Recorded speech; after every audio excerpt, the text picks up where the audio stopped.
the first thing was the decretive will of God, based on the decrees of God. The decretive will of God originates with God. I mean, God thinks it up, and God's the one who's going to execute it. And we looked at this concerning salvation, that when God talks about having a redemption plan for man, He said before the foundation of the earth, the Lamb was slain. So He said before He even started, He knew that He was going to put a plan for redemption into the history of mankind.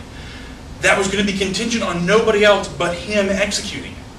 And if you look at the story of Jesus and mankind's redemption and the story of salvation from the cross to the grave to the resurrection, it's really a story of Jesus as God taking on flesh to become 100% man so He could fulfill the laws of God, so that He could cut covenant with God as the pure sacrifice, so He could do what nobody else could do. And really what it becomes is God Himself becomes a partner with Himself, so He can cut covenant, so He can make the process come to pass. The redemption plan for man was never going to be about man being good enough to live up to it. God said, I'm going to at one point enter into earth as a man so that I can make the arrangements of the covenant with myself, so that I'll know I'll take on both sides of it, and then I'll make sure it comes to pass. Never depending on us. God says, I'm going to start it, and I'm going to make it happen.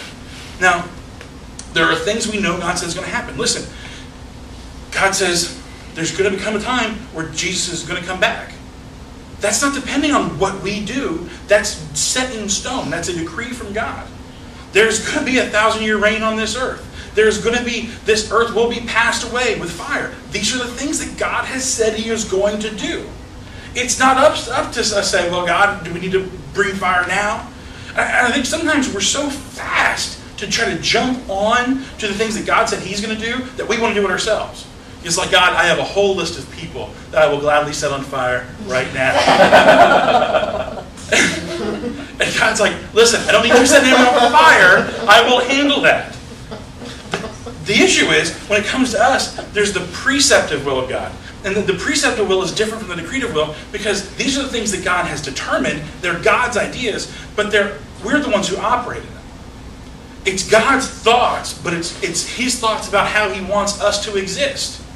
You look at the Ten Commandments, you look at the Pentateuch, you look at the books of the first 5 books of the Bible, the Old Testament law. These things are laid down by God to say, if you want to know how I want you to live and exist, do this. Jesus simplified the whole thing, and He said, listen, everything you read in the Bible hinges on loving God with all your heart, mind, soul, and strength, and loving your neighbor as you love yourself. That is the preceptive will of God. If you want to know what's God's will for how you should obey, or how you should involve, or how you should engage somebody, you just have to look through the lens of, what did God say to do? Well, He said to love them. Okay, then what does love look like to this person? Then do it.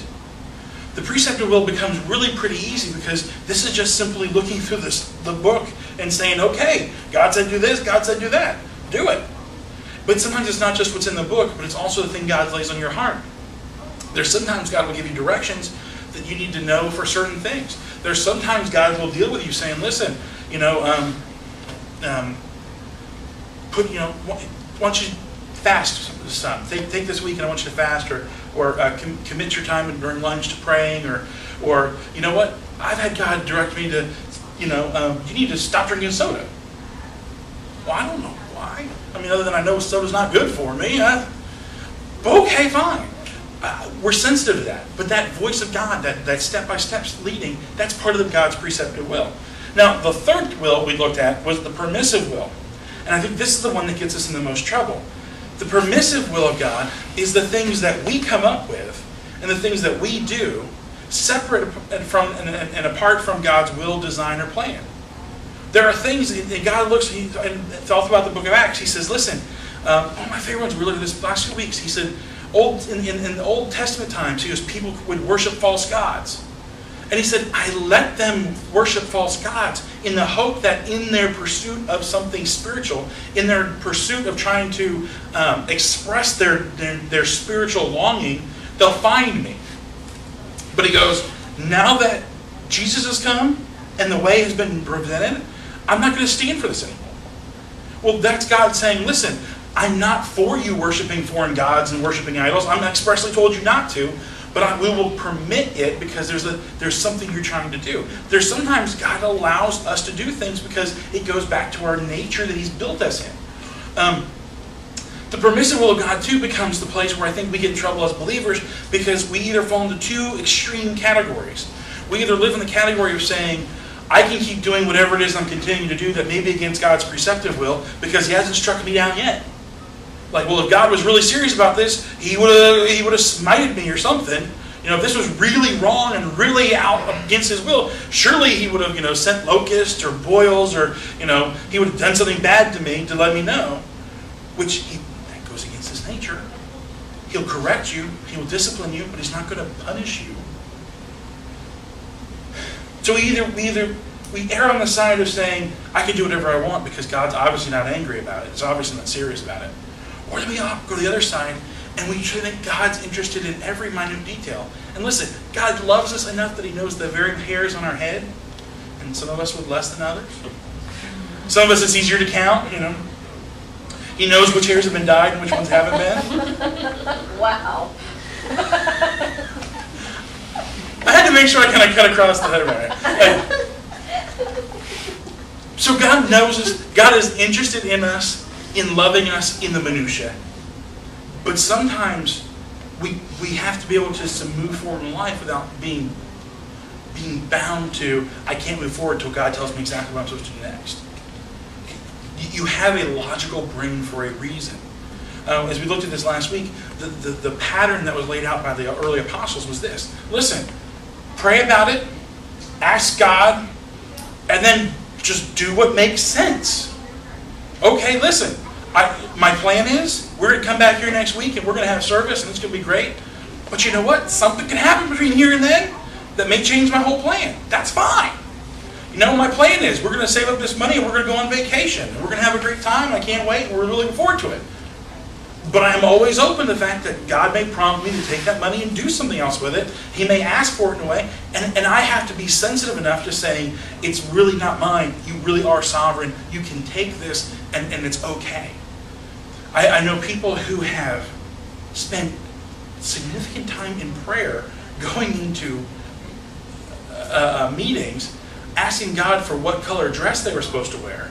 Because if God told them that talk to the person in the red dress, well, I want to make sure I'm wearing the red dress I'm supposed to be wearing if there's a thing. And we have to say it's the other way around. Listen, I'm going to make my plans and I'm going to go, but God, if you suddenly have an opinion about how you think I should do something, let me know and I'll change. But I don't need to sit here and say, God, am I eating Cheerios this morning? Am I eating waffles? Well, God, what is the feeling from heaven? What is heaven's opinion on my breakfast this morning? I think we would be offended if I said it this way, but it's honestly, I don't think He cares.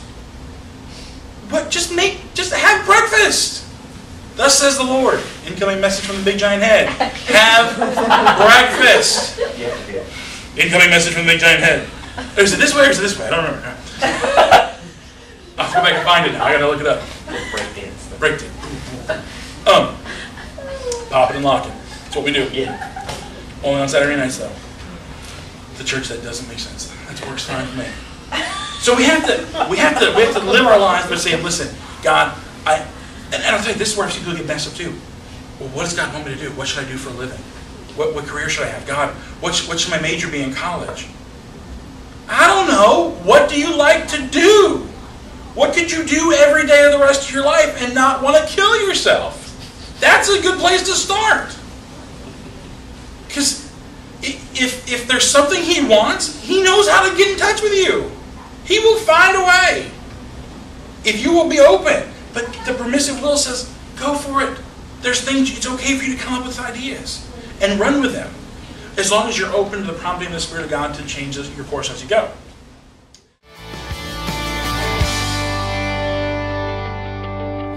Our hands are lifted high. Our hearts are bowing in reverence. And we're surrounded by the glory of your presence.